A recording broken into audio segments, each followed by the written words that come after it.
A millionaire marries a McDonald's waitress on a bet and gets surprised when.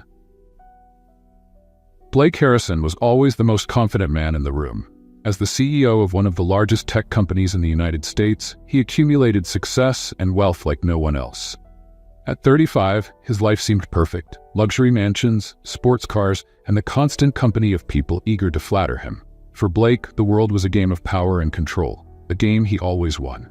One Saturday afternoon, Blake was hanging out with some friends in one of the most unlikely places for someone of his status: the local McDonald's. It was an ironic stop, a way to entertain themselves by pretending to live an ordinary life. Sitting around a table at the back of the restaurant, his friends chatted casually, but as always, Blake dominated the conversation. "You've done it all, Blake," said Caleb Turner, one of his oldest friends, taking a bite of his burger. "Made millions, won over whoever you wanted, but I doubt you can win this next bet."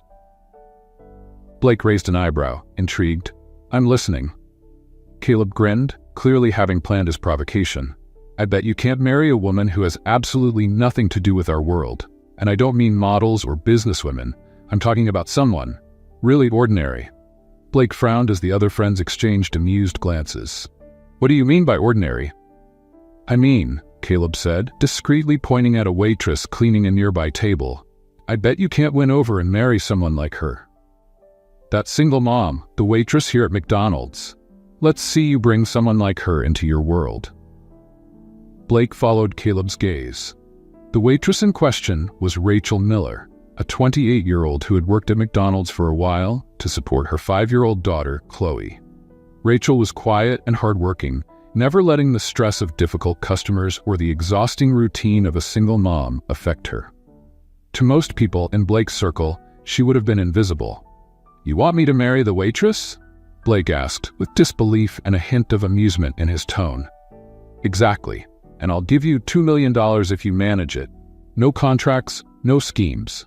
It has to be a real marriage," Caleb said, his eyes gleaming with the challenge. $2 million was pocket change to Blake, but the challenge itself intrigued him. Blake Harrison never turned down a bet. For him, it wasn't about the money, it was about winning. And Rachel, with her simple life so far removed from his reality, seemed like the perfect opportunity for another victory. $2 million? Blake smiled, raising his soda cup. "This will be easy. Get the check ready, Caleb, because I'm going to win." His friends laughed, convinced they were witnessing the beginning of yet another triumph for the unstoppable Blake Harrison.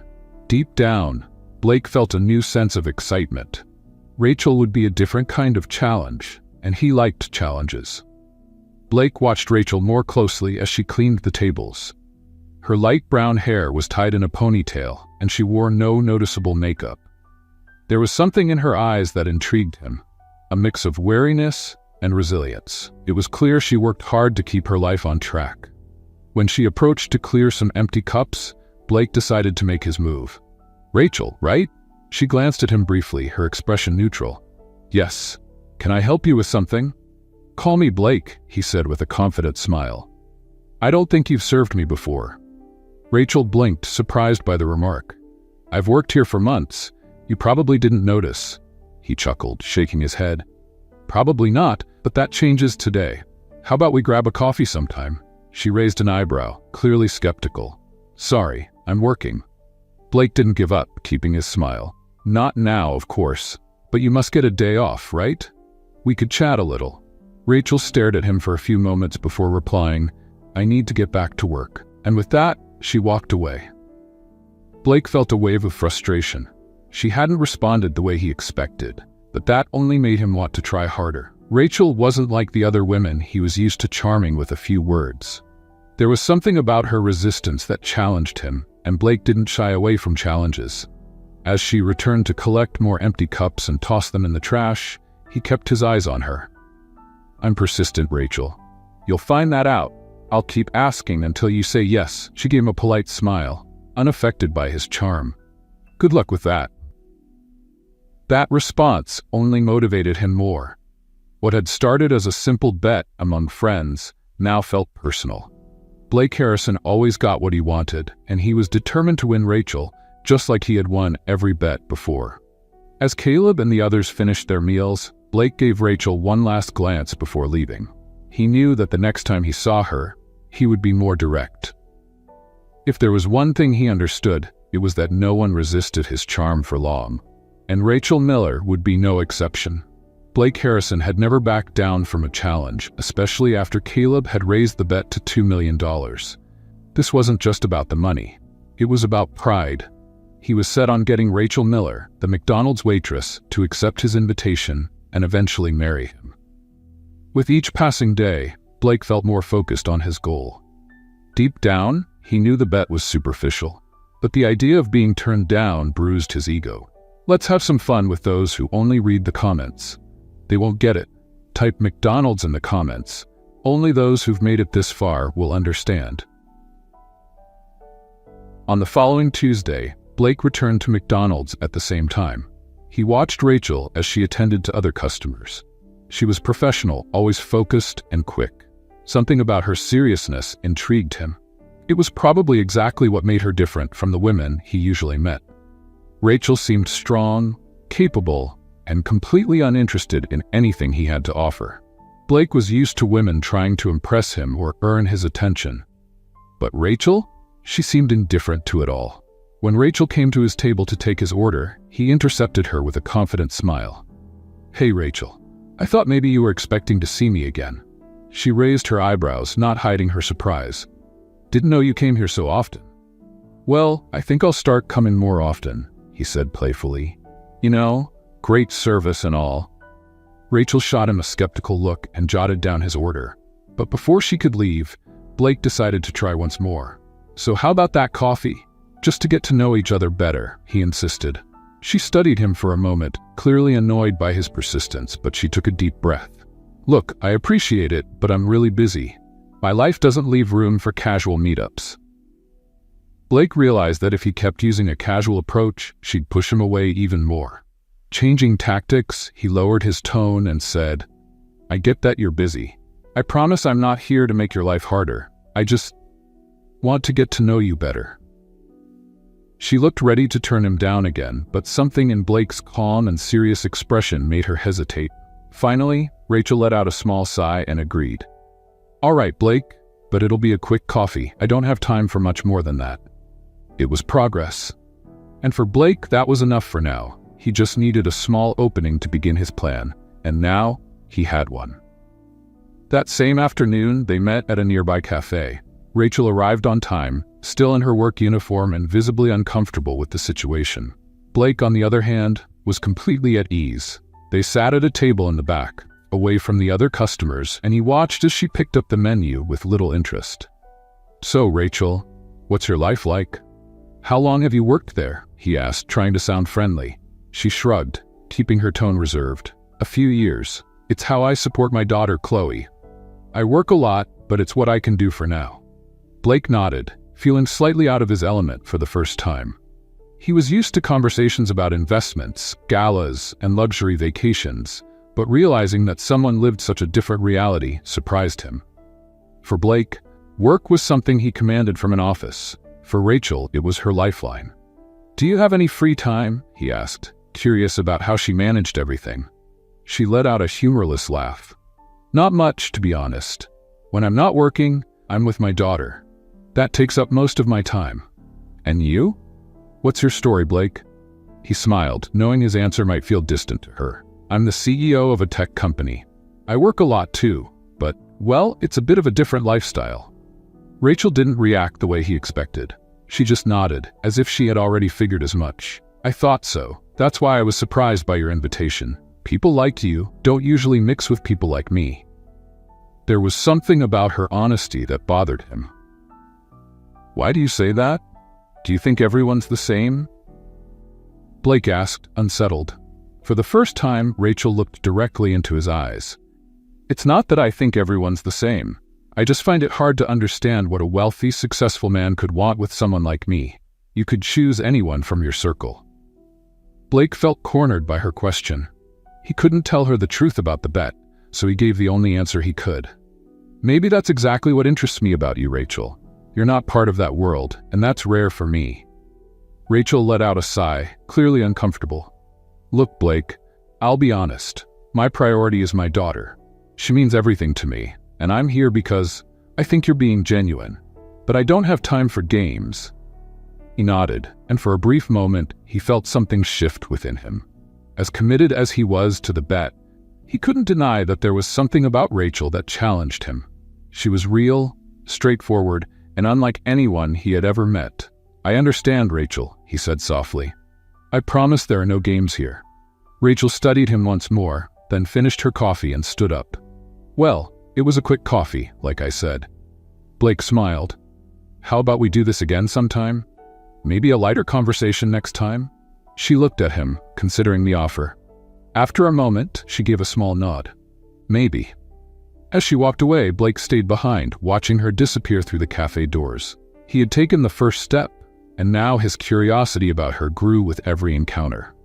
Blake was used to achieving his goals quickly, and with Rachel Miller, he felt the same urgency. After that brief coffee, her image and the sincere words about her daughter stayed in his mind. The bet with Caleb still echoed in the background, but as the days passed, it felt more like a fleeting incentive. Something deeper in him wanted to understand Rachel, and even he couldn't explain this growing attraction. In the following weeks, Blake started showing up at McDonald's more often. He kept things low-key, making sure not to overdo it, but he seized every opportunity to exchange a few words with Rachel. Little by little, she got used to his presence, and their conversations became more personal, touching on details about both their lives. One afternoon, Blake realized it was time to take the bet to the next level. He knew that if he kept things casual with quick chats and coffee dates, Rachel wouldn't consider something more serious. He needed to make a bold move, something that would show he was genuinely interested. That calm afternoon at McDonald's, as Rachel arranged trays behind the counter, Blake approached her. "Rachel," he began, trying to sound as sincere as possible. "I've been thinking a lot about us. I know this might sound sudden, but what do you think about taking this seriously?" She looked at him, puzzled, her brow furrowing. Taking what seriously? Blake took a deep breath, knowing that being direct was his best chance. "Marriage." Rachel laughed involuntarily, stunned by the unexpected proposal. "Are you serious? I barely know you, Blake." "I know it sounds crazy," he admitted, doing his best to stay composed, "but I feel like we have something special, something I've never felt with anyone else. Maybe it's because you're not from my world. Maybe it's because I see something real in you, someone who truly lives a life with purpose." She shook her head, still in disbelief. "Are you really suggesting marriage with someone you hardly know? What kind of reality is that?" Blake realized he was losing control of the situation. He knew he needed to be more convincing. "I'm not joking, Rachel. I know I come from a very different world, and I know this might sound absurd, but I want to give you and Chloe a better life." Rachel took a deep breath, torn between the instinct to reject him and the strange attraction she felt toward him. It was hard to believe that someone with his lifestyle would be genuinely interested in her, but as she looked into his eyes, she felt a glimmer of hope. "I'm not asking for an answer right now," Blake said, sensing her hesitation. "Just think about it. I don't want to pressure you, but I believe we could make this work." Rachel studied him, trying to understand the intentions behind his words. "I'll think about it," she finally said before returning to her work, still perplexed. The following days were filled with reflection and doubt for Rachel. She kept questioning Blake's proposal. After all, he was a man from a world she didn't understand, and her own reality, as a single mother and waitress, seemed incompatible with the life Blake offered. However, the idea of marrying him, and what it could mean for her daughter, Chloe, stirred something inside her. As unlikely as it seemed, the proposal could offer a future she'd never be able to provide on her own. A week later, Blake showed up again at McDonald's. He waited for Rachel to finish her shift, and when she came out, he called her, smiling with a mix of confidence and nervousness. "Rachel, have you thought about what I asked?" She took a deep breath, her expression serious. "Do you really think this could work, Blake? We're from completely different worlds. I'm a waitress with a young daughter. My priority is her, and always will be. I'm not here for games." Blake nodded, pulling out a small velvet box he had prepared. Opening it, he revealed an elegant but simple ring that sparkled under the night's light. He knew anything too flashy would intimidate her, so he chose something that reflected sincerity. "Rachel, I'm serious," he said, holding the ring between his fingers. "I want you to see this as a chance for us to build something together. We could give Chloe a different kind of life. And if you say yes, I promise I will never let you down." Rachel's heart raced. The proposal felt surreal, but Blake's expression was so determined, so genuine, that for a moment she believed it. "Why me, Blake? With all your money and your world, why are you here asking me this?" she asked, still in disbelief. Blake smiled, reflecting on a truth he couldn't fully grasp himself. "Because you're different from anyone I've ever met. Because, maybe, for the first time, I see something real." She fell silent, her eyes on the ring. "This feels so unreal, but I can't ignore that I have a daughter to think about. Maybe I'm being foolish, but I'll accept, for Chloe's sake." Blake moved closer, slipping the ring onto her finger. "I promise I'll make this worth it, Rachel," she exhaled, still surprised by her decision. "All right, Blake, I'm trusting you." With that, Blake smiled, relieved, certain he was one step closer to winning the bet. For Rachel Miller, accepting Blake Harrison's marriage proposal felt surreal, but necessary. Ever since she became a mother, every decision she made had been for Chloe's well-being. And now, by taking this bold step, her goal was clear: to secure a safer future for her daughter. The transition into this new life happened quickly. Blake took care of everything with his usual efficiency, ensuring that Rachel and Chloe moved into his mansion. The house was grand, with high ceilings, luxurious furniture, and everything Rachel could never have imagined. Every corner exuded wealth, but to her, it felt cold and impersonal.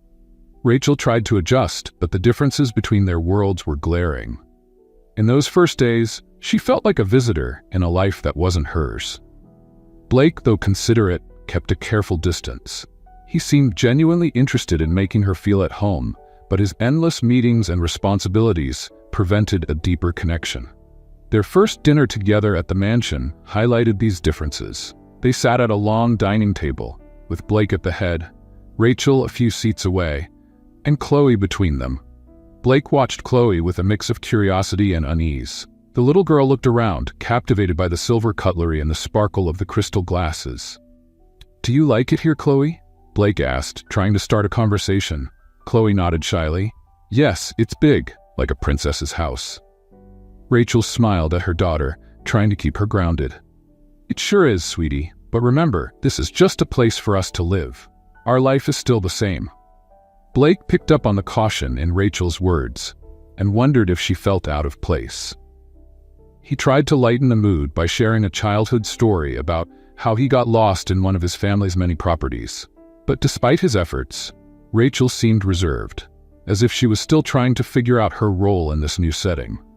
Days turned into weeks, and slowly, Rachel began to learn more and more about Blake's world.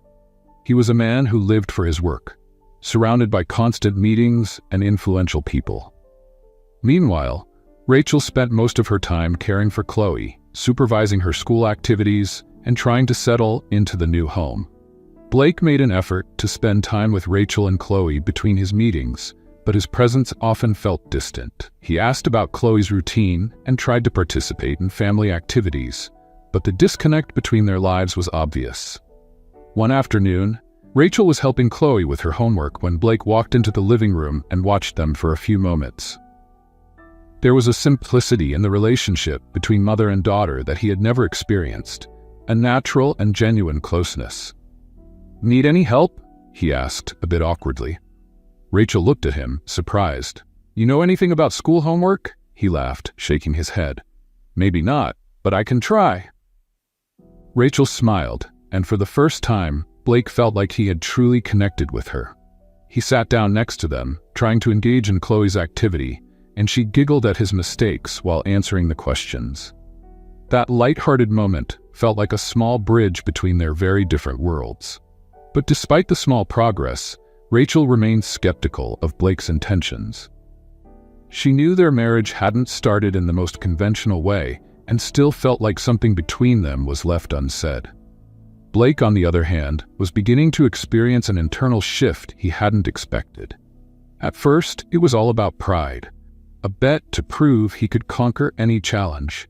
But now, Rachel and Chloe's presence was making him question the real purpose of it all.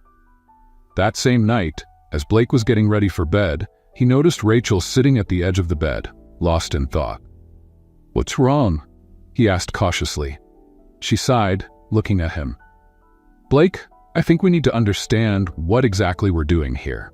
We're not a normal couple. We don't have a story together. And even though you've been thoughtful, I feel like we're just trying to fit into something that might not work." He sat beside her, looking at her sincerely. "I understand, Rachel, but would you believe me if I said I'm trying to figure this out too? I want this to work. Even though we didn't start in the best way, we can build something real here." Rachel studied him in silence, not sure if she could trust his words. Everything about Blake seemed too perfect, and she knew his intentions weren't always clear. But despite her doubts, she wanted to believe that, perhaps, they could build something real. Maybe, over time, he could learn to appreciate the simple life she valued so much. "For now, I think we can just try," she said with a sigh. "But I need you to be honest with me, Blake. If this isn't real, if this is just an experiment, I'd rather end it now." He nodded, his expression serious. "It's real, Rachel. I can promise you that." His response gave Rachel some peace of mind, but the words felt vague. Building a life together was proving to be far more complicated than she had imagined. But at that moment, she decided to give Blake and herself a chance. As the weeks went by, something unexpected started to happen to Blake Harrison. Living with Rachel and Chloe was affecting him in ways he never could have predicted. From the start, he knew this marriage was just a bet, a challenge to prove his ability to win. However, the more time he spent with Rachel and her daughter, the more he found himself changed. Let's play a game with those who only read the comments. They won't understand. Type Coca-Cola in the comments. Only those who've read this far will get it. Chloe's smile and the simplicity with which Rachel approached life stirred an admiration in him that went far beyond any relationship he had ever known.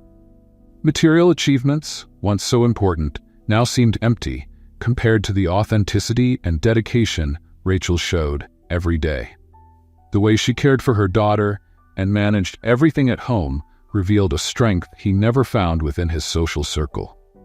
One evening, while they were having dinner together, Blake realized he was opening up to Rachel more than ever before.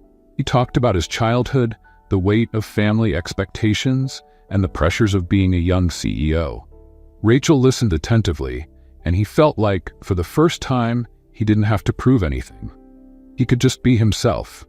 "I don't think I've ever had anyone I could really talk to about these things," he admitted, surprised by his own vulnerability. Rachel smiled softly. "Sometimes, Blake, you just need someone to listen, someone who doesn't expect anything in return." That simple statement hit him hard. He realized how accustomed he was to relationships based on interests, where everything was always an exchange of favors, status, or power. But with Rachel, things felt different. She expected nothing from him except honesty, and that completely disarmed him. Blake's change deepened over time. Now, he found himself looking for ways to spend more time with Rachel and Chloe, savoring the small moments in daily life that he would have once overlooked. One weekend, he surprised them with a trip to the park, something that felt ordinary to him, but was an exciting experience for Chloe. Chloe ran across the grass, laughing and shouting as Blake tried to keep up with her. Rachel watched them, smiling warmly, and Blake found himself caught up in the moment. He had never felt such lightness, such simple joy. Deep down, he began to question the real reason for their marriage. That initial bet no longer made sense, and he knew that he wasn't there for money or pride anymore, but because he felt something genuine. During the outing, Blake had a heartfelt conversation with Rachel while Chloe played nearby. "Rachel, I know we started this in a strange way, but I'm trying to figure out what's happening to me." She looked at him curiously. "What do you mean? I never thought I'd feel this connected. Spending time with you and Chloe has become the best part of my day," he admitted, glancing away. "It sounds crazy, but you and she have made me see life differently."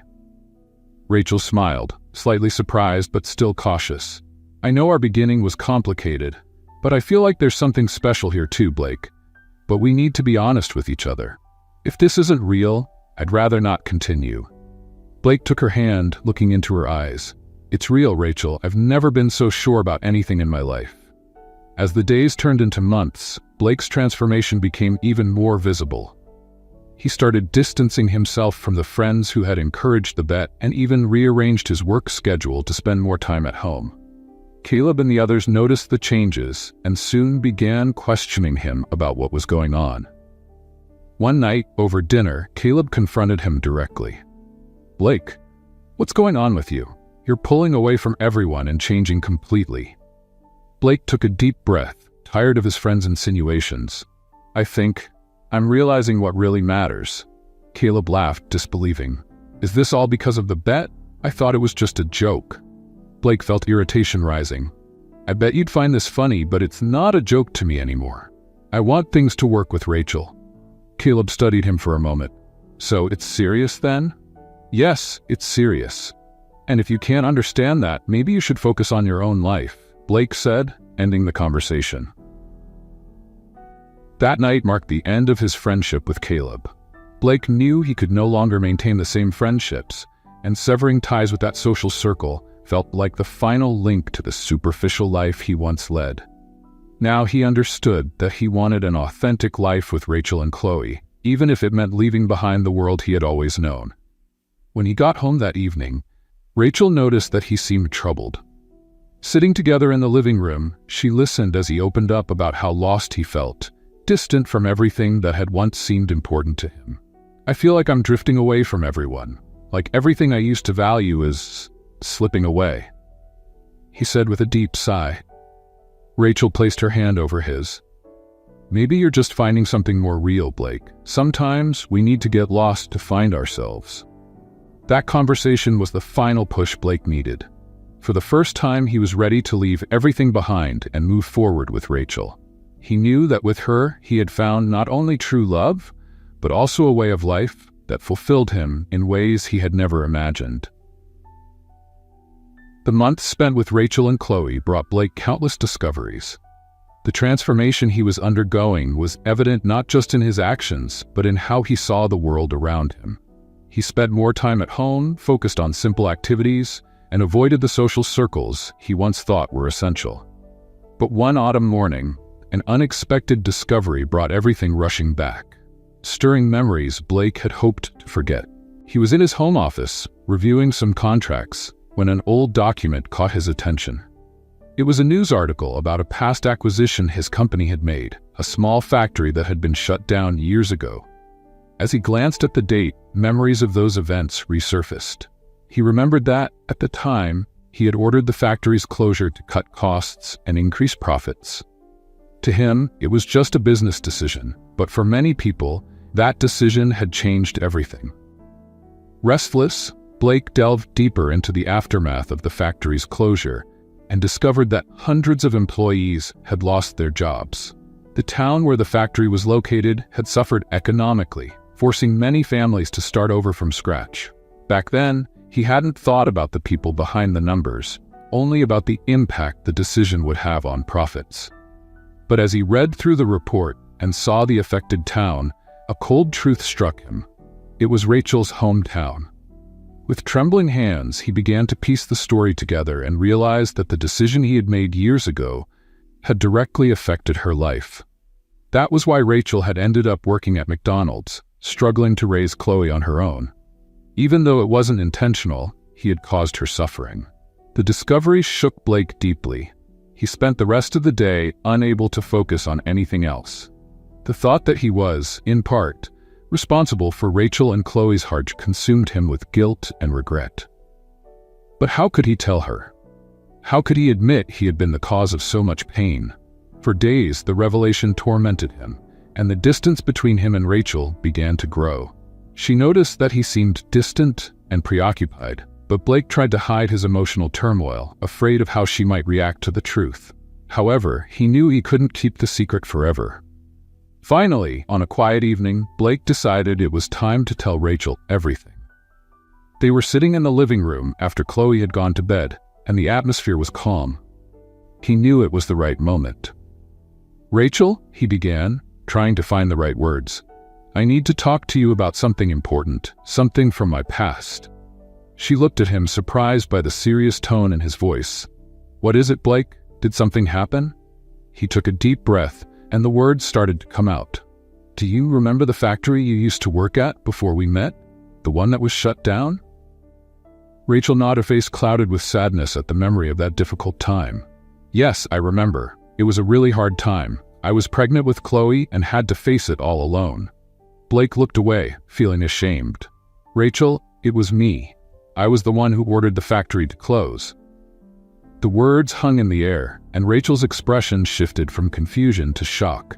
She blinked, as if trying to process what she had just heard, then stared at him with a mix of disbelief and hurt. "You did that?" she whispered, her voice almost breaking. "Yes," he answered, his voice low and filled with guilt. "At the time, it was just a business decision. I was focused on profits, and I didn't think about the people it would affect. Rachel, I'm so sorry. If I had known how it would impact you, I would never have made that choice."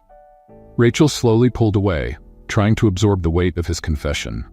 Every struggle, every night she had fought to support her daughter and hold on to her dignity, was now tied to him. The betrayal felt almost unbearable. She took a deep breath, tears welling up in her eyes. "So all of this, everything we've been through, you are the reason I ended up in that situation? The reason I had to work as a waitress and fight to raise my daughter. And now what, Blake? Do you expect me to just forget all of it?" Her voice cut him like a knife. He tried to move closer, but she stepped back, her eyes burning with anger and sorrow. "Rachel, I know I can't undo what I did. But I want to make things right. I want you to forgive me." "Forgive you?" she laughed bitterly. "How can I forgive someone who destroyed my life and my stability and then decided to show up as some kind of hero? This is selfish, Blake, and I don't know if I can forgive you for that." Blake felt a deep ache hearing those words, but he knew he deserved them. His past had caught up with him, and the price he had to pay was steep. He watched her stand up and head toward the bedroom, every step weighed down by hurt and resentment. "Rachel?" he called, his voice low and shaky. "I would do anything to make this right. You and Chloe matter to me. I don't want to lose you." She stopped and looked at him for a moment. "Blake, you didn't win us over with pretty words or empty promises. I stayed because I believed you were being sincere. But now I see that maybe all of this is just another one of your business deals." And with that, she turned and walked into the bedroom, leaving Blake alone in the living room, surrounded by a guilt that felt impossible to overcome. He knew words wouldn't be enough. If he wanted to earn Rachel's trust again and rebuild what they had, he would need to prove, through genuine actions, that he had truly changed.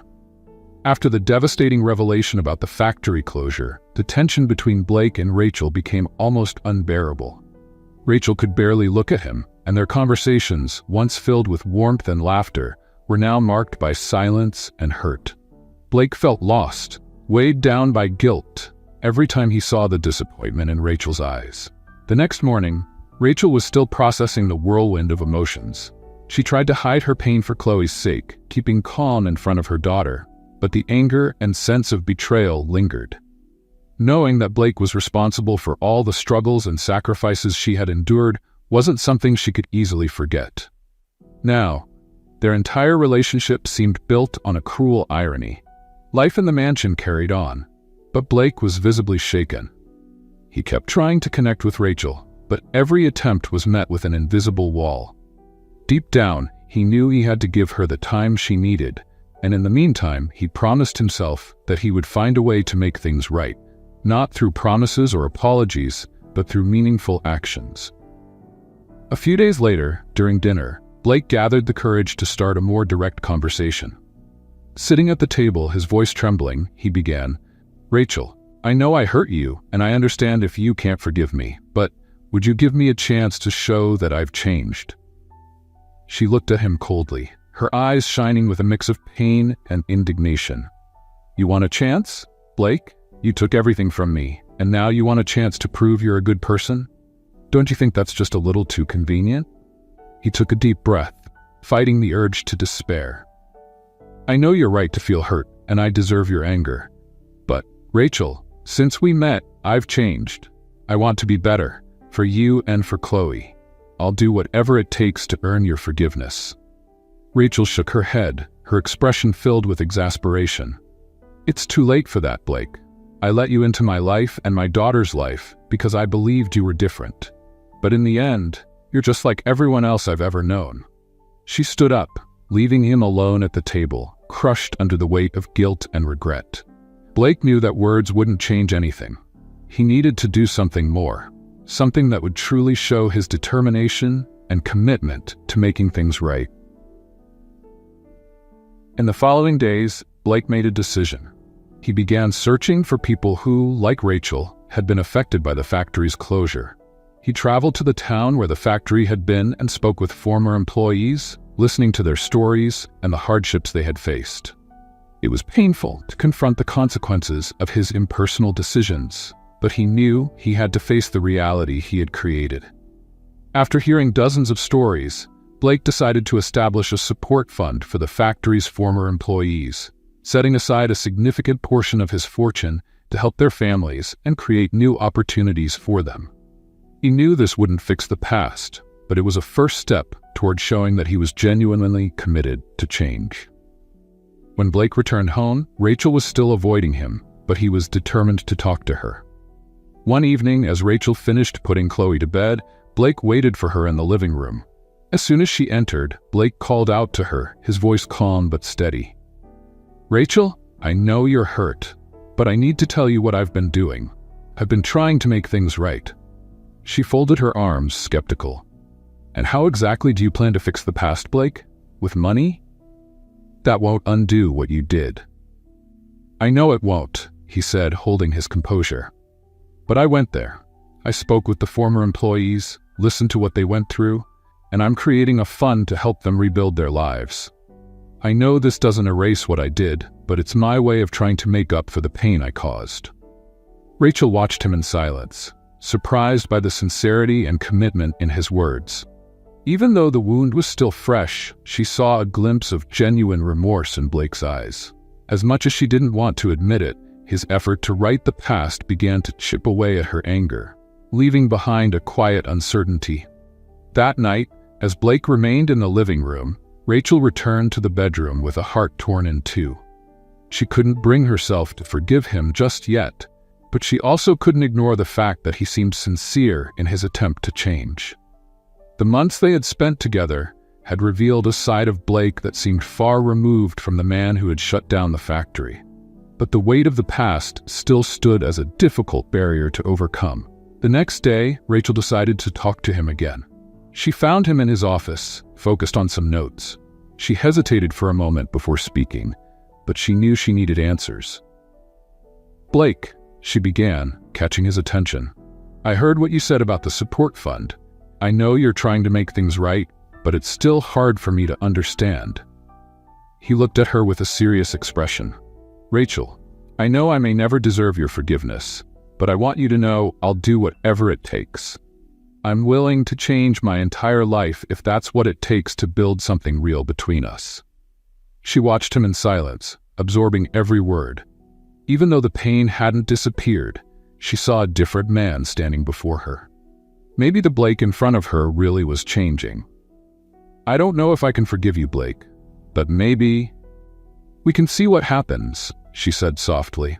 Her cautious response gave Blake a glimmer of hope. He knew the road ahead would be long and that earning her forgiveness wouldn't be easy, but he was prepared to face any challenge to prove he deserved a second chance. Before they could continue their conversation, the office door burst open, and Caleb walked in with the same sarcastic grin he always wore. "Oh, so you two are still here? Cozy together?" Blake frowned, surprised by the interruption. "Caleb, now's not a good time." Caleb ignored the tension in the room, glancing at Rachel with amusement. "So Rachel, did Blake tell you about the big bet?" Rachel looked confused, turning to Blake, who felt a wave of panic rising. "Caleb, stop." But Caleb laughed, continuing as if he hadn't heard. "You see, Blake and I bet a small fortune on whether he could marry you. $2 million, actually. Didn't he tell you? What a shame. I really thought you two were becoming a real couple." Rachel's expression shifted to a mixture of shock and pain. She stepped back, feeling the ground collapse beneath her feet as she stared at Blake, waiting for him to deny it. But his silence confirmed everything. "Blake, is that true?" she asked, her voice trembling. "Rachel, it wasn't supposed to be like this. At first, it was a bet, but I changed. I started to care, really care." He tried to explain, but his words felt hollow. She stepped back, her gaze devastated. "First, you destroyed my life with that factory, and now I find out our marriage was just a bet." Rachel left the room in tears, and Blake knew at that moment that he might have lost everything all at once because of his own lies. Rachel walked out of the mansion with a shattered heart. Caleb's revelation was the final drop in a well already filled with pain and betrayal. To her, every moment spent with Blake now felt like it had been built on a lie. Not only had he ruined her past, but he had deceived her again, promising love and change, while their marriage had been nothing more than a game, a bet for his entertainment and pride. Blake stood by as Rachel disappeared into the night, every step she took echoing his failure. He wanted to chase after her, to explain, to tell her how much he had changed, and that the bet had meant nothing after he truly got to know her. But the words felt weak, incapable of undoing the brutal truth she had just uncovered. In the days that followed, Rachel kept her distance, ignoring every attempt Blake made to contact her. She needed time to process, to understand how she had trusted and opened up to someone who never deserved her trust from the beginning. Her heart, still aching from the factory's closure, now carried the bitterness of knowing that every gesture of affection from Blake could have been just another step in a bet. Meanwhile, Blake was devastated. The mansion, once a symbol of his success, now felt empty, every corner echoing with Rachel's and Chloe's absence. Every message he left on Rachel's phone went unanswered. He knew he needed something far more meaningful than an apology to reach her again. Determined to win her back, Blake searched for a way to prove that his feelings were real. Instead of relying on money or power, he decided to part with the thing that meant the most to him: his company. He realized that to deserve a chance with Rachel and Chloe, he needed to break away from everything that connected him to the man he used to be. He spent days in quiet negotiations with investors and advisors, facing questions and pressure, but he stood firm. Finally, when the transactions were completed, he was just Blake, no company, no status. He wanted to show Rachel that his life no longer needed to revolve around power and status, that he was willing to start fresh beside her. With the paper signed, he headed to a friend's house where he knew Rachel and Chloe were staying. He felt the weight of the moment and waited nervously as she decided whether to talk to him. Finally, she appeared at the door, her face marked by fatigue and distrust. "Rachel, I know you may not believe me, but I came to tell you something important," he started, unable to look directly into her eyes. "I sold the company, the place where it all began, where I made the decision to close the factory. I'm no longer part of it." She looked at him in surprise, hesitant. "Blake, I don't understand what this changes. Do you think that by getting rid of everything, the lies will disappear?" "No, Rachel, I know this doesn't erase what I did," he replied, his voice shaking. "But I realized I couldn't be with you while still tied to that life. I want you to know that today, my priority is you and Chloe.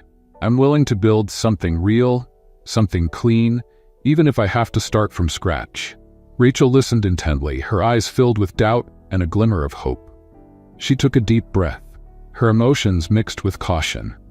"You had every opportunity to be honest from the start. Every promise, every word of affection feels empty now."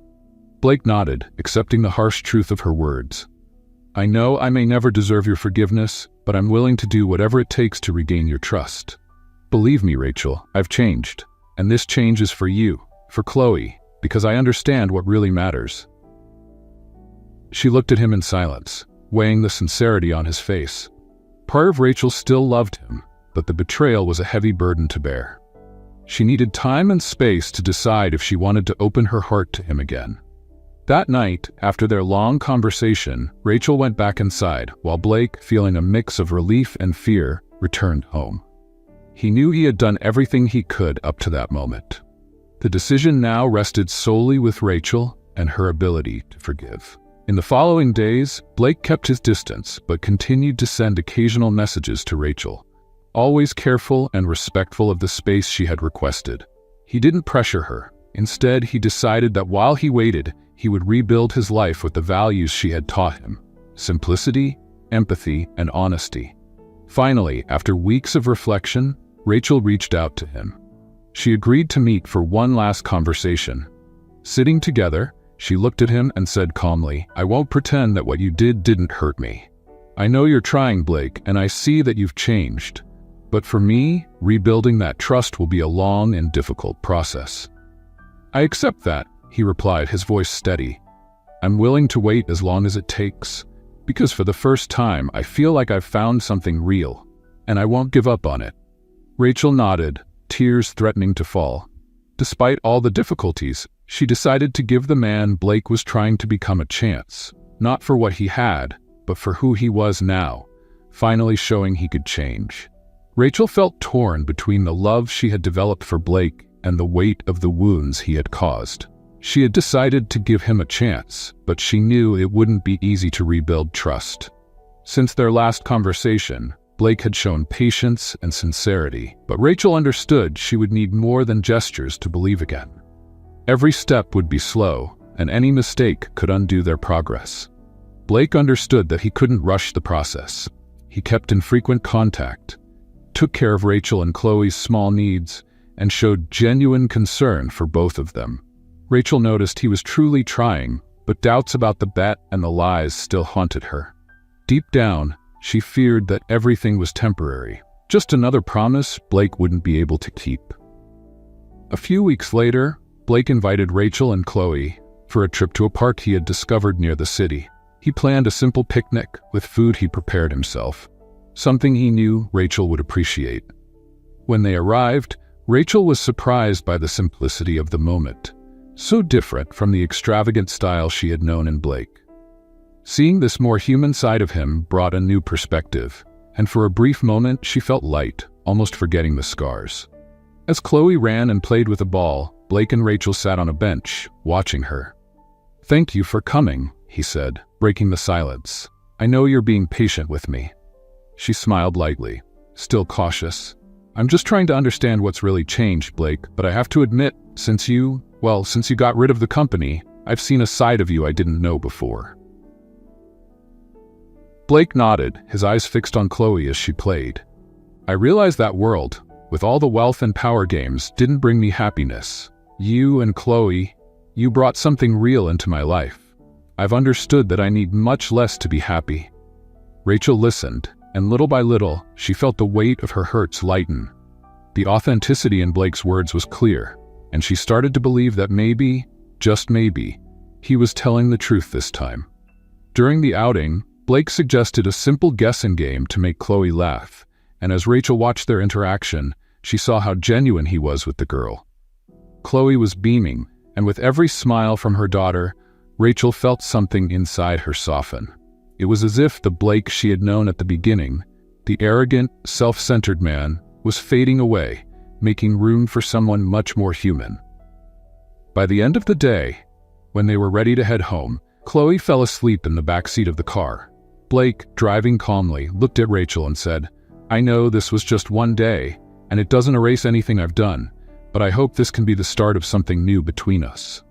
She took a deep breath, thinking about everything they had been through. "I can't promise it will be easy, Blake, but if you keep this up, maybe one day I can trust again." He nodded, feeling a gentle relief, like a small light in the middle of a long darkness. He knew Rachel's forgiveness would be a slow and difficult journey, but her response meant there was still hope. The following weeks were a gradual process of rediscovery. Rachel remained cautious, but slowly, the moments with Blake and Chloe began to fill her life with more lightness. They started meeting regularly, and each day revealed more of the new person Blake was striving to be. He shared simple plans, talked about the volunteer work he had begun doing with families in the city, and showed genuine interest in Chloe's school activities. Rachel saw that he was committed to changing, and that made a huge difference in her heart. She still remembered the betrayal and the bet, but Blake's consistent actions seemed to gradually dispel that pain. He was becoming the present father Chloe had never had, and the man Rachel had always wanted, though she had thought it impossible to find. Finally, on a calm evening, while they were together at her house, Rachel decided it was time to say something she had been holding back since the start of this second chance. "Blake," she began with a hesitant look, "I want you to know that it still hurts. What you did with the factory, the bet, it's not something easy to forget." He looked at her in silence, waiting, his heart heavy. "But," she continued, taking a breath, "I believe you're changing, and, despite everything, I'm willing to try too. I just need you to be sincere from now on. I can't handle another disappointment. I can't let Chloe go through this again." Blake took her hand, feeling emotional. "Rachel, I promise nothing will be like it was before. I'm here for both of you, and that will never change." She smiled, touched. For the first time in a long while, she felt she could trust again. It wasn't a total forgiveness, but it was a start, a real possibility for rebuilding. She knew there would still be challenges ahead, but she was willing to face the journey alongside Blake, trusting that the man in front of her was sincere and determined to prove his worth. The new beginning between Blake and Rachel was built carefully, with every conversation and every act of kindness. Weeks turned into months, and during that time, their relationship matured genuinely. Rachel still held on to some reservations, but Blake's sincere displays, his support, and constant presence helped her trust him more and more. Chloe, for her part, already saw Blake as part of her life and barely hid how much she liked him. Over time, Blake became a solid father figure for the girl, someone she knew would be there to support her in everything. The trust between him and Rachel was built slowly. Blake respected Rachel's boundaries, careful not to promise more than he could deliver, always showing his commitment through his actions. He dedicated himself to the support fund for former factory workers, actively participated in Chloe's school needs, and invested his time in activities that brought purpose and meaning to his life. His conversations with Rachel grew deeper and more honest, and he finally felt at peace with the simplicity he had once resisted accepting. On a cold December night, Blake invited Rachel and Chloe over for a Christmas dinner at his home, which was now much more modest after selling his company. The table was set simply, but the joy and peace in the atmosphere made the gathering special. Chloe, with her childlike enthusiasm, opened the first present, laughing and running around the house, while Blake and Rachel watched, smiling.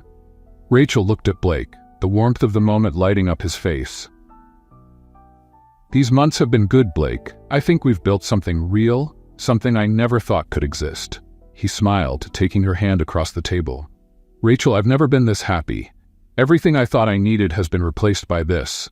By you, by Chloe, by our life together. Thank you for giving me this second chance." She sighed, feeling the emotion of his words. "You've shown me that change is possible, Blake, and I believe that today you are the man who deserves to be by our side." They spent the evening talking about the future, sharing dreams and plans for a simple yet meaningful life. Blake told her about a community project he planned to invest in, something he wanted to start to help struggling families, inspired by what he had learned from Rachel and Chloe. At the beginning of the following year, Blake took an important and unexpected step. He proposed to Rachel, this time in a true and honest way. He asked for her hand in a small ceremony, surrounded by close friends and family, where he committed, with an open heart, to being the partner and father that Chloe and Rachel deserved. As he looked at Rachel while they exchanged vows, Blake knew that this time, his commitment wasn't driven by pride or competition, but by the genuine love he felt. Rachel accepted, smiling with tears in her eyes, knowing that after all the suffering, she had finally found someone who truly understood and valued her. She felt ready to start anew, free from the shadows of the past and with sincere hope for the future. Life from then on was marked by small moments of genuine happiness. Blake continued his work on the community project, while Rachel dedicated herself to helping other women who, like her, had faced hardships. Chloe, now surrounded by love and stability, grew up happy, knowing she had a family that supported her through everything. 1 year after their wedding, Rachel and Blake received news that deeply moved them. They were expecting a baby. The arrival of this new member brought even more joy to the couple. For Blake, it was the realization of a dream he hadn't even imagined he had. The moment he held his baby for the first time, tears of happiness streamed down his face. Rachel, emotional, watched the tenderness with which he held the child, knowing their family was finally complete. Rachel knew that after so much suffering, she was living the fresh start she had always dreamed of for herself, for Chloe, and for the child she now had with Blake. This new life, built on sincerity and love, was everything she had ever wanted, and by Blake's side, she felt whole. Blake squeezed her hand, smiling. "Thank you for believing in me, Rachel, for giving me the chance to be a better person." She looked at him, returning the smile. "Thank you for proving I was right to believe." As they walked together, now as a united and complete family, Blake knew that the bet, pride, and money had been replaced by something infinitely more valuable: true love and the certainty of a fresh start. Did Rachel do the right thing by forgiving and trusting Blake again? Share your thoughts in the comments. We'd love to know what you think. Your input is very important to us. If this story touched your heart, don't forget to subscribe to the channel for more narratives like this. Thank you for watching. A lonely millionaire makes a marriage proposal to an overweight and poor woman, but days later she was surprised to discover the reason. Jacob Miller had always been a man of few words and many possessions. At 50 years old, he owned one of the largest fortunes in the country, built through real estate investments and a network of successful businesses. However, despite all the money and power he had, Jacob was a deeply lonely man. He lived in an isolated mansion, surrounded by security guards, but without friends or family who visited often. Over the years, Jacob had lost trust in people. Friends turned out to be interested only in his wealth, and his romantic relationships never worked out, always marked by superficiality and greed. So, he began to prefer solitude. His days were filled with work and financial transactions, but at night, the vast silence of his mansion echoed the lack of purpose in his life. Everything began to change on an otherwise ordinary day. Jacob had been feeling exhausted for weeks, something he attributed to stress. But when the symptoms intensified, constant fatigue, weight loss, and frequent dizziness, he decided to see a doctor. He didn't expect that this visit would change the course of his life. Sitting in the cold examination room, Jacob barely paid attention to the charts and tests the doctor showed him. His mind was trapped by those words that echoed like thunder in his ears. "Jacob, you're very ill. The disease is serious and progressive. The time you have left is uncertain." Jacob, who always controlled everything in his life with precision, suddenly found himself powerless in the face of his fate. He stared at the doctor with the same coldness he used to close deals, but inside, the reality hit him deeply. He never thought time could be an enemy. He always believed he had control over his future, but now he faced a cruel truth. That night, sitting in his luxurious office, Jacob reflected on his life. The fortune he had built with so much effort now seemed like an empty burden. He had no heirs, and the idea of leaving everything to a foundation or a distant nephew who never visited him didn't appeal to him. He wanted his fortune to go to someone who truly valued it, someone who had fought hard in life, not to maintain a luxurious lifestyle, but to overcome the daily challenges that life imposed. Jacob spent hours thinking. In recent months, whenever he went to the local cafe, he had noticed a woman who deeply intrigued him. Emily Johnson. An overweight woman of modest appearance, but despite the apparent hardships, she always seemed to smile. He watched her interact with other customers, always with a positive attitude, despite the judgmental looks she received. It was clear that her life wasn't easy, but something in her resilience earned Jacob's admiration. He knew that Emily faced prejudice every day, something Jacob with his status had never experienced. Yet she remained strong, working hard and supporting herself with dignity. While the rich people around him lived in a bubble of comfort, Emily seemed to face real challenges without complaining. At that moment, Jacob knew what he needed to do. He didn't want his fortune to be wasted on someone who didn't deserve it. He wanted to leave it to someone he truly admired. And that person was Emily. But how could he approach her without seeming strange or self-interested? Jacob decided that simply leaving his fortune to Emily wasn't enough. He wanted to get to know her, understand her struggle, and offer her an opportunity that would change her life in an unexpected way. And more than that, he wanted her to know that his choice wasn't charity, it was respect. He admired her, and that admiration led him to make an unexpected and bold decision. And so, with a renewed sense of purpose, Jacob decided that the next day he would approach Emily. His time was running out, but he wanted to do something meaningful before he left. Something that finally gave his life a sense of meaning. The next morning, when Jacob entered the cafe, his eyes automatically searched for Emily. There she was, as always, serving at the counter. But that day, Jacob wasn't just a silent observer. He needed to talk to her. His heart raced, something he hadn't felt in a long time. He approached the counter, and when Emily saw him, the professional smile she always wore remained. But now, there was a quiet curiosity in her eyes. Jacob had never exchanged more than a few polite words with her, but today would be different. "Can I help you with something, Mr. Miller?" Emily asked, always polite but surprised to see him there so early in the morning when he usually came later, alone with a newspaper. "Actually, yes. Could you join me at a table when you have a moment?" Jacob said, trying not to sound anxious, but unable to hide the urgency in his voice. Emily hesitated for a moment. It wasn't every day that a customer, especially someone like Jacob Miller, asked her something like that. She knew he was an important man, always well-dressed and serious. But why did he want to talk to her? "Sure, Mr. Miller. I'll just finish up here, and I'll be right with you." As Emily finished serving the last customers, Jacob sat at a table in the corner, watching the cafe's activity with disguised impatience. He knew what he was about to do was unusual, but he also knew he didn't have time to waste. His health was deteriorating quickly, and he needed to act while he still could. A few minutes later, Emily approached the table. She looked a bit nervous, unsure of what to expect. "So, how can I help you, Mr. Miller?" She sat across from him, curious but cautious. Jacob looked at her, taking a deep breath before beginning. "Emily, I know this might sound strange, but there's something I need to tell you. I've been watching you for some time, and before that sounds alarming, let me explain." He tried to smile, but he knew that what he was about to say would change the direction of the conversation.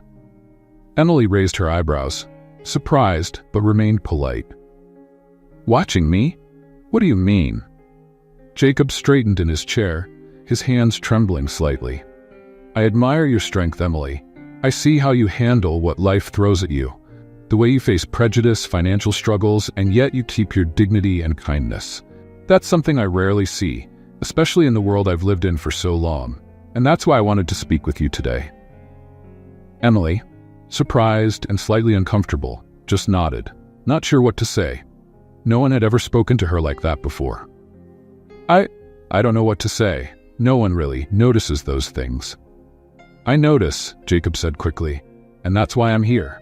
Emily, I'm gravely ill, and the truth is, I don't have much time left." He paused, letting the weight of his words sink into the silence that followed. Emily froze for a moment. That wasn't what she expected to hear. I'm so sorry, Mr. Miller. That's terrible. But why are you telling me this?" Jacob knew this was the decisive moment. He looked deeply into her eyes, trying to convey the sincerity of what he was about to say. "I don't have any heirs, Emily. I have no one to share what I've built. And I've decided that I don't want to leave my fortune in the hands of people who don't deserve it. I want to leave it to someone who truly understands what it means to fight through life's challenges.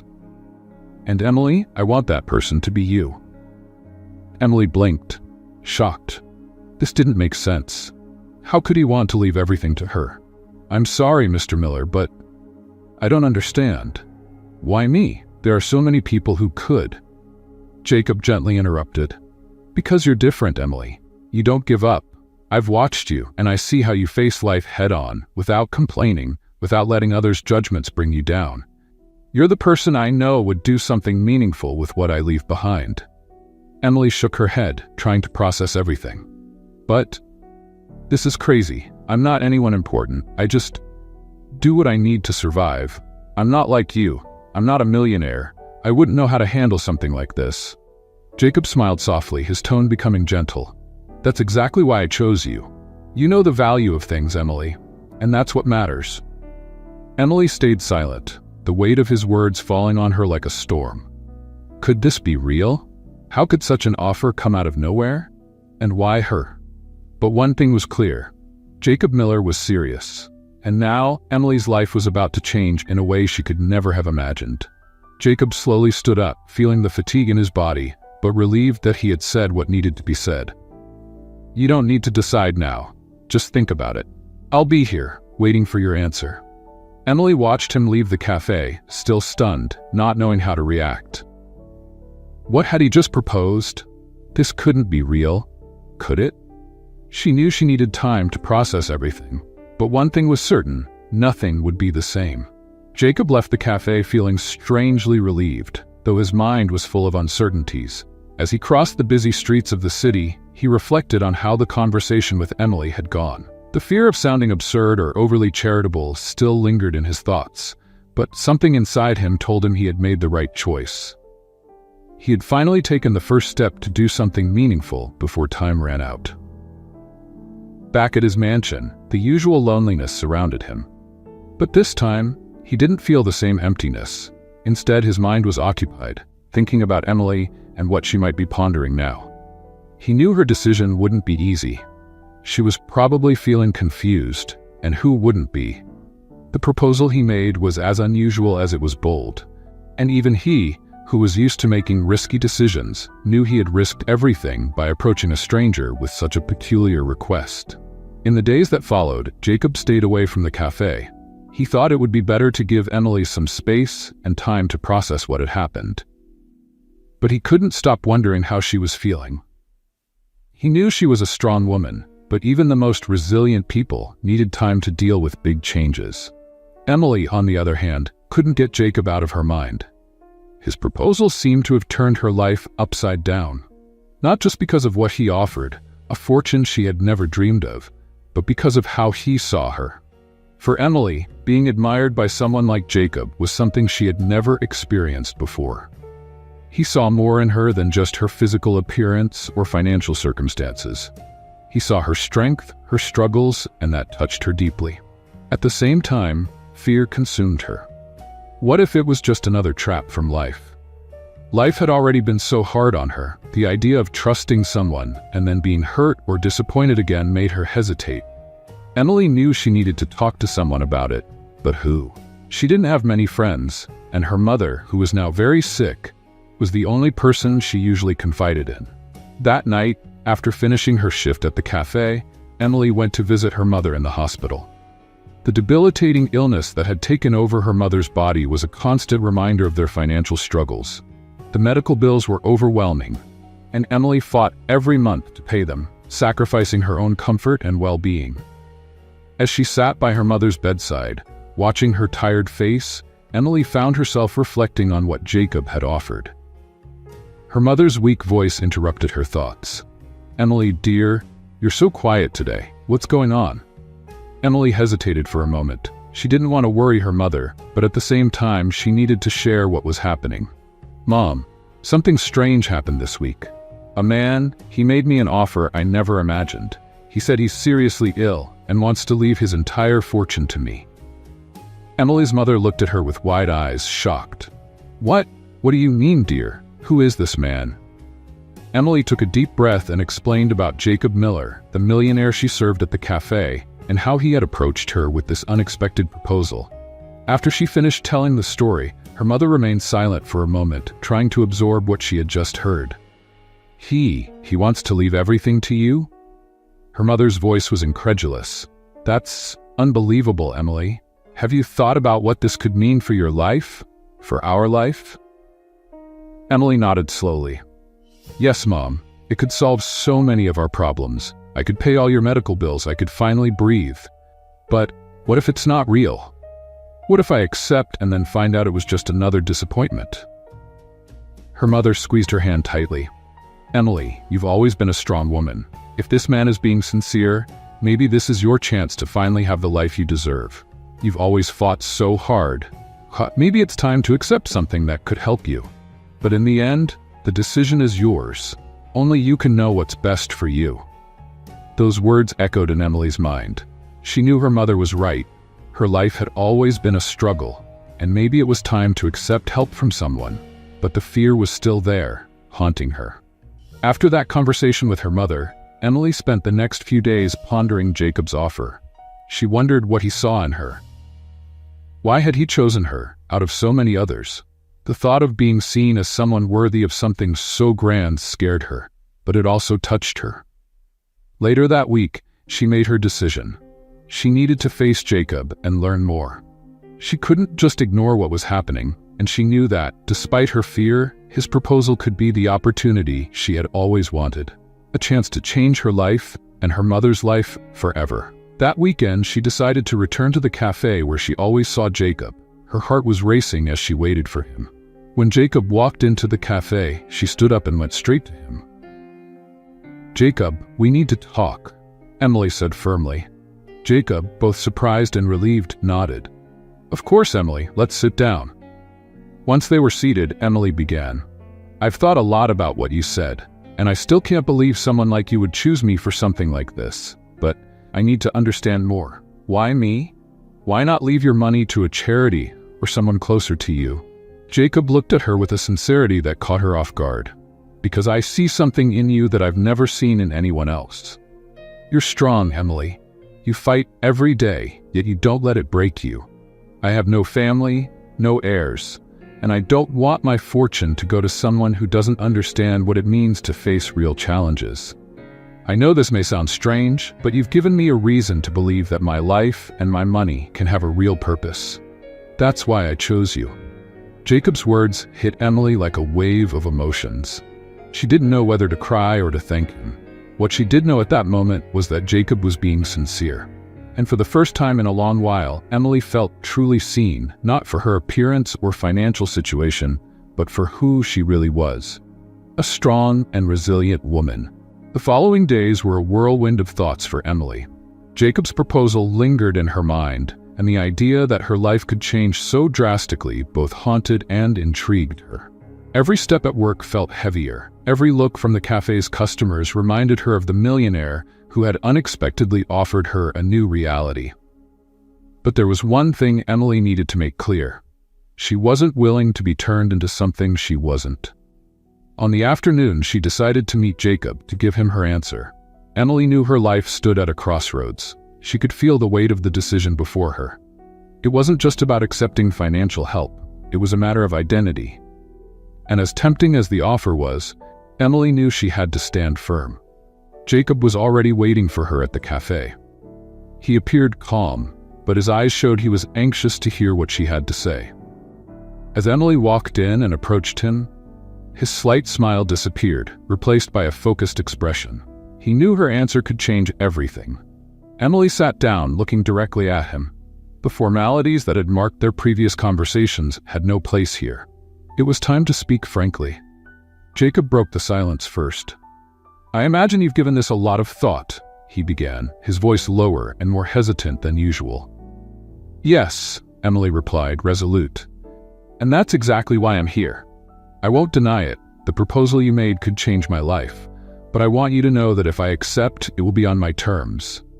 Jacob furrowed his brow slightly, but said nothing.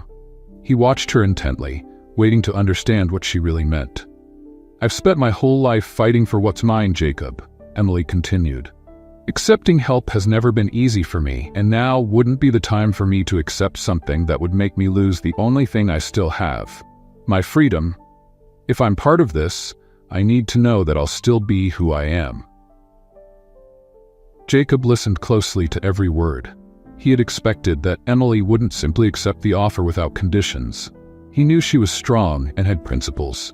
That's exactly what had drawn him to her.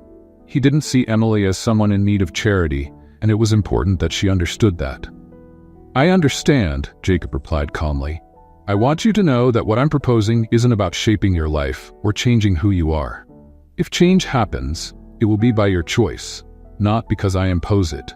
I'm not offering you a life of luxury for luxury's sake, but rather the opportunity to live without the chains that have held you down for so long." Emily looked at him, trying to decipher every word.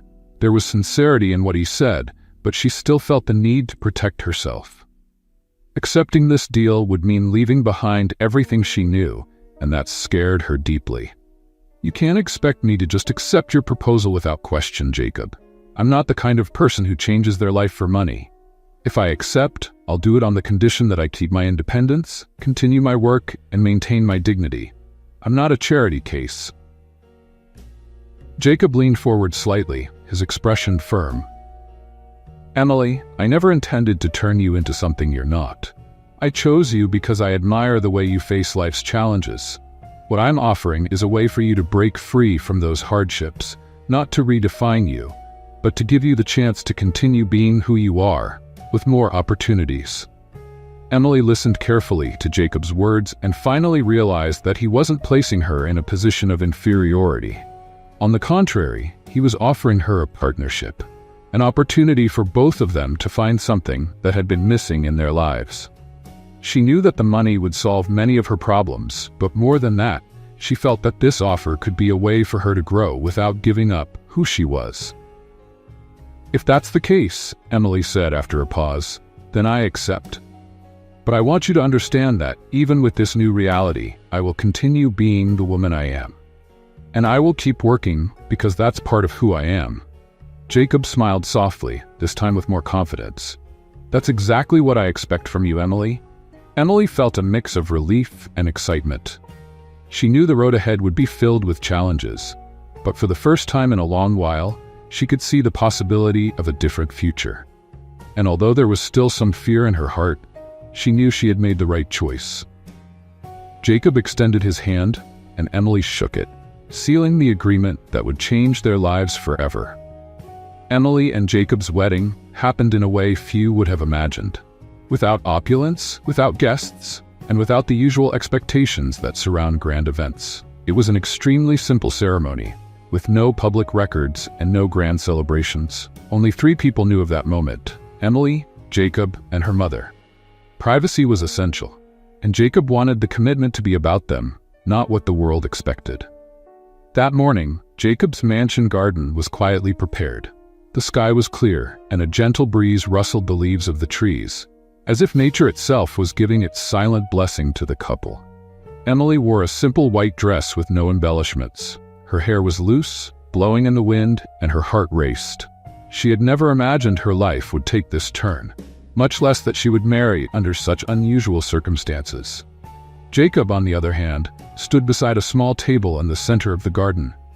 His health was visibly fragile, but his eyes gleamed with an unexpected vitality. There was something about that day that gave him strength, and Emily knew that the commitment they were about to make was deeper than just words and rings. As she approached him, she felt a mix of emotions: gratitude, respect, love. Everything seemed to flow naturally, without the formalities that many couples face in large events. There was no audience, no external expectations. It was just Jacob, her, and her mother, watching with a look full of pride and quiet emotion. The justice of the peace, who was there to officiate the union, began the ceremony with simple words. He knew there was no need to prolong the moment. Jacob, always direct, had asked for a brief ceremony without long speeches or extensive promises. For him, the essence of the commitment was what mattered. Emily, Jacob began, his voice steady though his body was visibly weakened. Today I'm not just offering you marriage. I'm offering you the last part of myself, something I've never given to anyone else. I know my health is deteriorating, but the time I have, I want to share with you. Not out of obligation, but by choice. You've shown me something I've never found in my entire life: sincerity. And that's why, today, I commit to living by your side, respecting your strength and your courage. Jacob's words touched Emily deeply. She felt a tear well up in her eyes, but kept her composure. She knew he was speaking the truth, and it comforted her in a way she had never experienced before. When it was Emily's turn to speak, she took a deep breath and looked directly into Jacob's eyes. Jacob, from the start, you gave me something few people understand: respect. Not for what you have, but for who you are. Today, I'm not accepting this union just as a formal commitment. I'm accepting it because, by your side, I've found a place where I can be myself without fear of judgment. And for that, I commit to being by your side, for however much time we have together. After Emily's words, the justice of the peace concluded the ceremony with a simple gesture. Jacob and Emily exchanged rings, simple bands, But for them, they represented much more than a symbol of union. When the justice declared them husband and wife, there were no applause or loud celebrations, only the soft sound of the wind and the silent looks that conveyed more than words ever could. Jacob, smiling for the first time in a long while, held Emily's hand and gently pulled her closer. "Now we're officially partners," he whispered as they walked away from the table and headed toward the house. Emily's mother, watching from afar, couldn't hold back her tears, though she knew this was the best thing for her daughter. She knew that Emily had found someone who respected her and would do everything to ensure her well-being. The first days after the wedding were full of adjustments. The life they had decided to share was just beginning, but both knew the challenges didn't end there. Jacob, aware of his increasingly frail health, made sure that Emily had control over her new life. He respected her decision to continue working at the cafe and didn't push her to live differently. However, something neither of them could control were the stares and rumors that started after the wedding. Although the event had been kept secret, Jacob's behavior alongside Emily didn't go unnoticed by those who frequented the cafe. Emily's change in routine was soon noticed by the most curious customers. "She married him, didn't she? It's obvious," some murmured. "Who would have guessed? A cafe worker, now married to a millionaire. What did she see in him? Or maybe it's the other way around." Others whispered, not bothering to hide the malice in their words. Emily heard the comments but tried to remain calm. Even though she had prepared herself for the criticism, the sting of the harsh words still affected her. She knew her marriage to Jacob wouldn't be easily understood by many, but even so, she stood firm in her decision. One afternoon, after a particularly tough day at the cafe, Emily arrived at Jacob's mansion feeling exhausted, both physically and emotionally. Jacob, who was sitting in his office chair, noticed the tension on her face as soon as she walked in. Without a word, he extended his hand, inviting her to sit beside him. "Rough day?" he asked softly, already knowing the answer. Emily nodded, taking the cup of tea Jacob had prepared for her. "People are talking, a lot. They look at me differently, as if everything I've done was just for your money." Jacob sighed, his expression softening. "I'm sorry, Emily. I knew this would happen, but that doesn't make their words hurt any less. I know those people don't matter, but sometimes it feels like all my hard work, everything I've done for myself, is being thrown away because of what they think," Emily said, her voice heavy with frustration.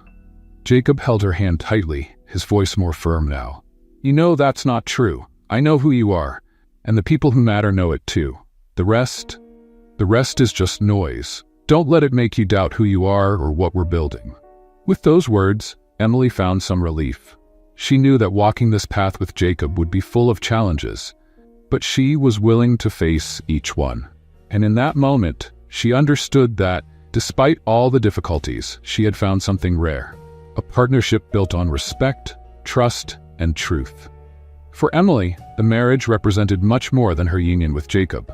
It was a daily battle against the judgments and prejudices that had only intensified since people began to suspect their relationship. At the cafe, the gossip didn't stop. Every day, the comments seemed to grow more cruel and relentless, as if people felt entitled to have an opinion about her life. Emily, who had always faced everything with her head held high, now felt the weight of public scrutiny with every move she made. She can't be doing this for love. Who marries a man so much older and sick? No less. Emily overheard one customer whisper to another while she served coffee. Another day, an old customer, who used to be friendly, made a sarcastic remark as he paid his bill. "So, now you're the millionaire's wife, huh? Must be enjoying the high life." Those words, seemingly trivial, started to affect Emily more deeply than she wanted to admit. Even though she knew other people's opinions didn't matter, it was hard to ignore the judgmental stares that followed her everywhere. The cafe, which once felt like her refuge, now felt suffocating. Jacob, for his part, began to notice that the emotional strain was affecting Emily, even though she tried to hide it. Already fighting his own battle with illness, he felt powerless to protect her completely from the outside world. His support was constant, but Jacob knew there were some battles Emily would have to face on her own. One evening, after returning from work, Emily sat in the living room with Jacob, feeling drained. She was tired of the insinuations and invasive questions. The silence between them was comforting, but it was also filled with unspoken tension. Jacob sensed that it was time to address what had been lingering for days. "Emily, you know you can talk to me, don't you?" Jacob broke the silence, his voice gentle but filled with concern. Emily sighed deeply, staring at the floor for a moment before lifting her eyes to meet his. "I know, Jacob. It's just that everything feels different now. People see me in a way I never thought they would. And the worst part is, I'm starting to doubt myself. What if, in some way, they're right?" Jacob immediately leaned forward, his expression serious. "They're not right, Emily. Not even close. You made this commitment for your own reasons, and no one else has the right to question them. Those people, they don't know who you really are. They only see what they want to see." "But it's getting hard, Jacob," she confessed, her voice finally breaking. "I didn't care what others thought before, but now it feels like I'm carrying the weight of everyone's opinion on my shoulders." Jacob took her hands, squeezing them firmly, his expression sincere. "You're stronger than that, Emily, and what we're building is real. Don't let that noise make you doubt who you are or what we're doing together.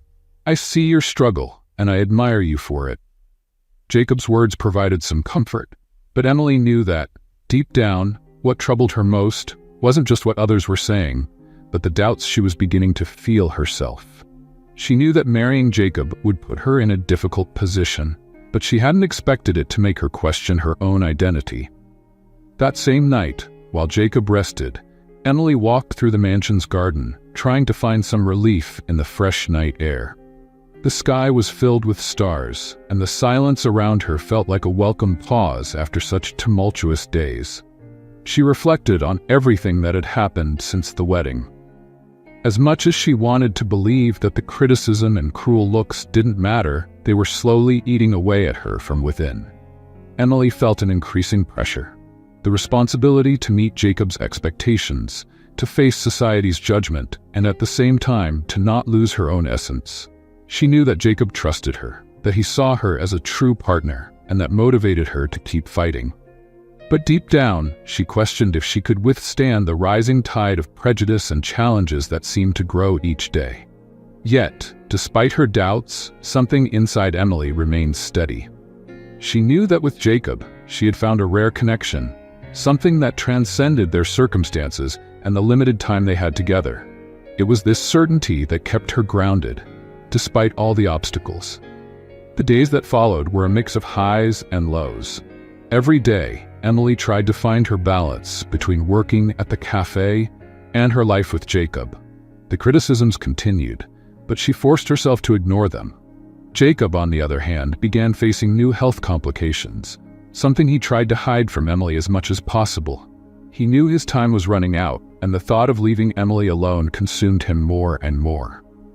As both their internal and external battles intensified, they realized that the true test of their union was only just beginning. What they would face together in the days and months to come would challenge the limits of their love, strength, and endurance.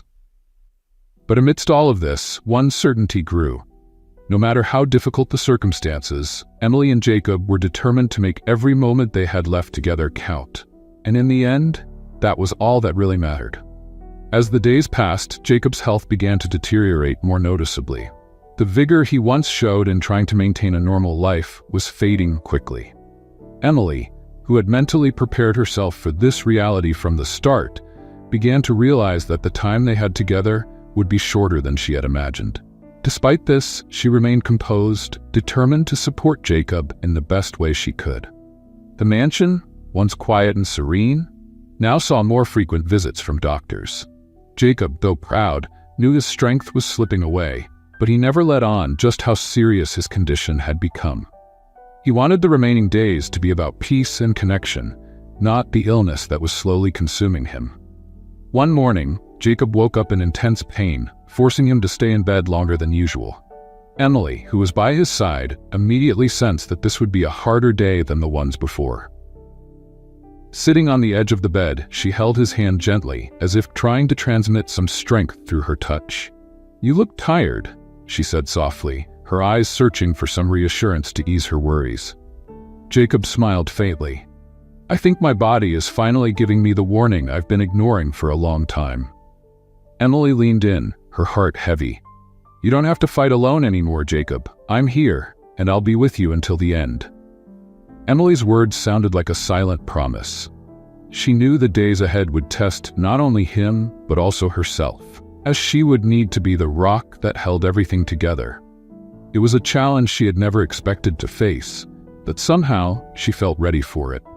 Jacob, grateful for Emily's support, carried a burden he didn't want to share. He knew the end was approaching faster than expected, and the thought of leaving her alone tormented him. He had fought to build something with Emily, and now, with time running out, he felt it hadn't been enough. That afternoon, while Jacob rested, Emily walked through the mansion's gardens, as she often did when she needed to clear her mind. The fresh breeze and the sound of rustling leaves helped calm her spirit, but her mind remained restless. Doubt, fear, and the pain of losing Jacob were emotions she tried to hide, but they grew stronger every day. That same afternoon, Jacob, who had asked to be left alone for a few minutes, wrote a letter. He knew he wouldn't be able to express everything he felt directly to Emily, but he needed her to know how much her presence had transformed his final days. Even in the midst of pain, he wanted her to know that she had been his greatest strength. When Emily returned to the house, Jacob's expression had changed. Though still fragile, there was a glow in his eyes, as if he had made peace with what was to come. "Emily," he began with difficulty, "there's something I need to tell you." She came closer, sitting beside him. "What is it, Jacob?" "You brought something into my life that I never found before. And I'm not talking about love in a romantic sense, but a type of companionship I didn't even know I needed. And for that, I want you to know that when I'm gone, everything I've built will be yours. It's not about the money or the possessions. It's about leaving something for someone who made every one of my final days worthwhile." Emily felt the tears forming but tried to keep her composure. She knew this moment was coming, but hearing Jacob talk about a future without him was devastating. "Jacob, you don't have to talk about this now. We still have time." He shook his head with a soft smile. "Maybe we do, maybe we don't, but it's important that you know, you changed my life in a way I could never repay." Jacob handed her the letter he had written earlier. "This letter is for you. When I'm gone, I want you to read it. It will say everything I couldn't express in words here." Emily held the letter carefully, feeling the symbolic weight it carried. She knew the moment she dreaded was drawing nearer, but she also knew that Jacob was at peace with what was to come. In the days that followed, Jacob spent most of his time in bed, and Emily remained by his side, holding his hand, reading to him, and trying to make his last moments as comfortable as possible. The doctor's visits became more frequent, but Emily knew that, at this point, what Jacob needed most wasn't medical care, but companionship. And then one quiet afternoon, under the soft sunlight that filled Jacob's room, he passed away. There was no intense pain, no prolonged suffering. He simply closed his eyes and let the exhaustion finally take him. Emily was by his side, holding his hand until the very end. The silence that followed was deep and heavy. The pain of loss enveloped Emily like a wave, but at the same time, there was a sense of peace. She knew she had done everything she could, that she had been with Jacob until the end, and that he had passed in peace, knowing he was loved and respected. Jacob's funeral was quiet, just as he had wanted. Few people attended. Emily made sure it was a private event, away from the curious eyes and gossip that had always surrounded their relationship. Alongside her mother and a few of Jacob's closest staff, Emily said her goodbyes in a silent, intimate manner. There was a solemn acceptance that Jacob had lived his final days the way he wanted, honestly and with someone who respected him for who he truly was. That night, alone in the room she once shared with Jacob, Emily finally opened the letter. His words, written with such care, touched her heart in ways she hadn't expected. Jacob hadn't just left behind a material legacy. He had left an emotional one, a reminder that she was strong, resilient, and capable of facing whatever challenges life would bring. After the funeral, the reality of Emily's new life began to unfold. As the heir to a considerable fortune, she now faced decisions and responsibilities she had never imagined. The bank accounts, properties, stocks, all of it was now in her name. But Jacob's legacy wasn't just financial. He had entrusted her with something far more important: control over her own destiny. Even with the fresh pain of loss, Emily knew she couldn't remain idle. The cafe, once her refuge, now seemed distant from her new reality. Returning to work wouldn't be the same. People knew she had inherited Jacob's fortune, and the once hidden glances had become open and judgmental. "So now she's rich," some would say, not even bothering to whisper, "I bet she won't need to work like us anymore." These comments no longer surprised her. Emily had prepared herself for the wave of envy and judgment, but what bothered her most was the feeling that, somehow, people believed she had won something without fighting for it. What they didn't know was the price she had paid: the loss of Jacob, a man she deeply respected, and the emotional burden she carried every day. Determined to honor Jacob's legacy in a meaningful way, Emily decided she wouldn't let the criticism or judgments define her. She knew she held power in her hands, not just financial power, but the ability to do something significant with all that Jacob had left her. And above all, she knew she could use that strength to help others who, like her, had faced hardships and prejudice. Without delay, Emily began searching for ways to turn Jacob's fortune into something that could truly impact lives. She remembered how Jacob spoke about the struggles people faced in finding dignity amid hardships, something he saw as essential to human well-being. Inspired by his vision, Emily started planning what would become a major project: a foundation in Jacob's name, dedicated to supporting social causes, helping those facing prejudice, and providing opportunities to people who might otherwise never have them. The first steps in creating the foundation were challenging. Emily, who had spent most of her life far from the world of business, now found herself surrounded by lawyers, accountants, and advisors, helping her understand what it meant to manage a fortune.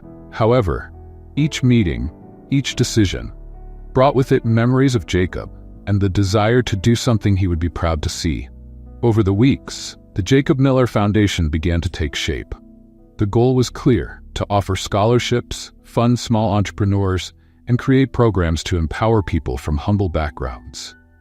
Emily wanted Jacob's money to be used to create real, lasting change, something that reflected the way he had transformed both his life and hers. But while Emily worked on building the foundation, the pain of losing Jacob was a constant presence. Often, in the quiet of the mansion, she would find herself sitting in the chair where Jacob used to rest, feeling his absence almost physically. The letter he had left her was kept in a special place, and although she had read it already, she would often reread it in moments of longing. Jacob's words, written with such care, echoed in Emily's mind. "You showed me the true meaning of partnership. It's not about how much time we have, but about what we do with that time. Life is short, but you gave me something eternal. The certainty that, by your side, I found peace." Those words guided her in every decision, in each new step in building the foundation. Emily knew that what they had built together was something much larger than any fortune. It was a legacy that would live far beyond both of them. As the months passed, the foundation gained recognition and began impacting lives in ways Emily couldn't have imagined. People from different parts of the country began benefiting from the programs, and Jacob's vision for a fairer, more dignified world was finally coming to life. Emily knew that, even though he was no longer physically by her side, his spirit and influence remained in everything she did. However, even with the foundation's success, there was something Emily still had to face: grief. She had thrown herself into the work to cope with the loss, but she knew that eventually she would have to confront the pain and the longing for Jacob on a deeper level. And it was one night, months after his death, that this reality hit her hard. Sitting in the mansion's garden, under the same starry sky that had witnessed so many conversations and moments with Jacob, Emily finally allowed herself to cry. The pain she had been holding back for so long finally surfaced, and she let herself feel the full weight of the sadness and emptiness his absence left behind. But in the midst of the tears, there was also a sense of gratitude. She knew that the time they had spent together had been brief, but she also knew that their love, their partnership, had transformed both of their lives. Jacob had given her not just a financial inheritance, but a purpose.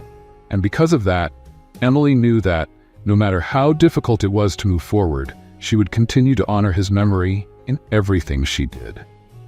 That night, as the stars sparkled in the sky and a gentle breeze swept through the garden, Emily closed her eyes and made a silent promise to herself.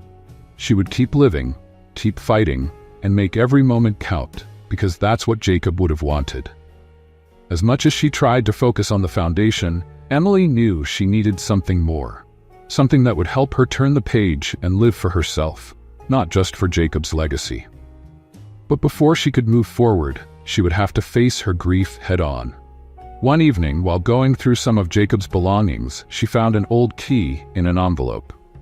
The paper had his name written simply, with a short message beside it. "For when you're ready." Intrigued, Emily stared at the key for a few minutes, trying to grasp its meaning. There was no explanation, only a sense that it held more significance than she realized. The next day, after a meeting with Jacob's lawyer, she discovered that the key belonged to a secret property, a small country house he had never mentioned to anyone, not even to her. The discovery shook Emily in ways she hadn't expected. Why would Jacob have kept this from her? What was the purpose of the house? The mystery consumed her, and she knew she couldn't rest until she found the answers. Determined, Emily went to the property. The house was in a secluded area, surrounded by tall trees, with a river running beside it. When she arrived, she was overwhelmed with emotion. The place was small, but had a peaceful, welcoming beauty. It seemed like something Jacob would have cherished in secret, far from the chaos of the city and business. As she stepped inside, a whirlwind of emotions engulfed her. The walls, decorated with old photos, revealed a side of Jacob she had never known. Here, he seemed younger, free of responsibilities. Some of the photos showed a smiling Jacob, alongside friends Emily had never heard of. And then, on one of the shelves, she found something that took her breath away. A letter addressed to her. With trembling hands, Emily opened the envelope. Jacob's words were direct, yet filled with emotion. "Emily, if you're reading this, it means I'm already gone. There are so many things I wish I had said but didn't have the courage to while I was alive. This house is my final gift to you. Here, I found the peace I searched for all my life. I didn't want to involve you in it before because I knew you needed to find your own path. But now this house is yours. It's a place for you to breathe, to remember that life goes on even after loss. Here, I want you to know it's okay to move forward. It's okay to live fully, without carrying the guilt of my absence." The tears finally came. Emily read and reread the letter, feeling the depth of every word. Jacob knew she would need time to heal, and somehow he had anticipated that this would be the place where she could begin to do so. The small country house, hidden from the world, was not just a retreat. It was a place where she could reconnect with herself. In the days that followed, Emily returned to the house many times. There, sitting by the river, she began to feel something she hadn't in months: peace. Each visit seemed to wash away a little more of the pain, as if Jacob was still there in spirit, helping her move forward. The foundation continued to grow, but now Emily was determined to expand its impact in a more personal way. Inspired by her new discovery, she created a special retreat program for young people dealing with grief and emotional struggles. She knew better than anyone how hard it was to process loss and pain, and wanted others to find the same kind of healing she was beginning to experience. During a charity event for the foundation where Emily presented her new program, she was approached by a young woman named Sarah, one of the first beneficiaries of the project. Sarah, visibly emotional, shared her story. "I lost my parents 2 years ago, and I never knew how to deal with the pain. I was lost, with no direction, until I found the retreat you created. Those days were transformative for me. I felt a peace I hadn't known since they passed. Thank you, Emily. What you're doing is saving lives." Sarah's words made Emily realize something profound. Jacob's legacy wasn't just hers. It had spread and touched other lives in ways she couldn't have imagined. The foundation wasn't just a tribute to him, but a way to continue impacting the world and helping those most in need. Despite the foundation's success and growth, Emily knew the key to her happiness lay in balancing the past with the future. Selling Jacob's mansion was a difficult but necessary decision. She felt that by letting go of the grand property, she was finally allowing life to take its natural course. With the money from the sale, Emily expanded the foundation's reach even further, creating support centers for underserved communities and offering resources to people facing struggles similar to those she and Jacob had experienced. Every new project seemed to renew her sense of purpose. The country house, however, became her true home. It wasn't a luxurious mansion, but for Emily, it was the place where she finally found herself. She had overcome the doubts, the judgments, and the grief. And while Jacob was always present in her memory, Emily knew he had prepared her for something greater, to live fully, without regrets, knowing she had fulfilled the purpose they had built together. One afternoon, as she watched the sunset from the porch of the house, Emily smiled to herself, feeling a lightness in her heart she hadn't felt in a long time. The gentle breeze gave her the sense that Jacob, in some way, was there with her, watching everything she had achieved. And so, as the shadows of night began to lengthen, Emily realized that her new chapter was just beginning. She had so much more to live for, and Jacob had been just the start of a much bigger journey. What do you think? Did Emily make the right choice by marrying Jacob? Share your thoughts in the comments. We'd love to hear what you think. Your participation is really important to us. Don't forget to subscribe to the channel for more stories like this one. Thank you for watching.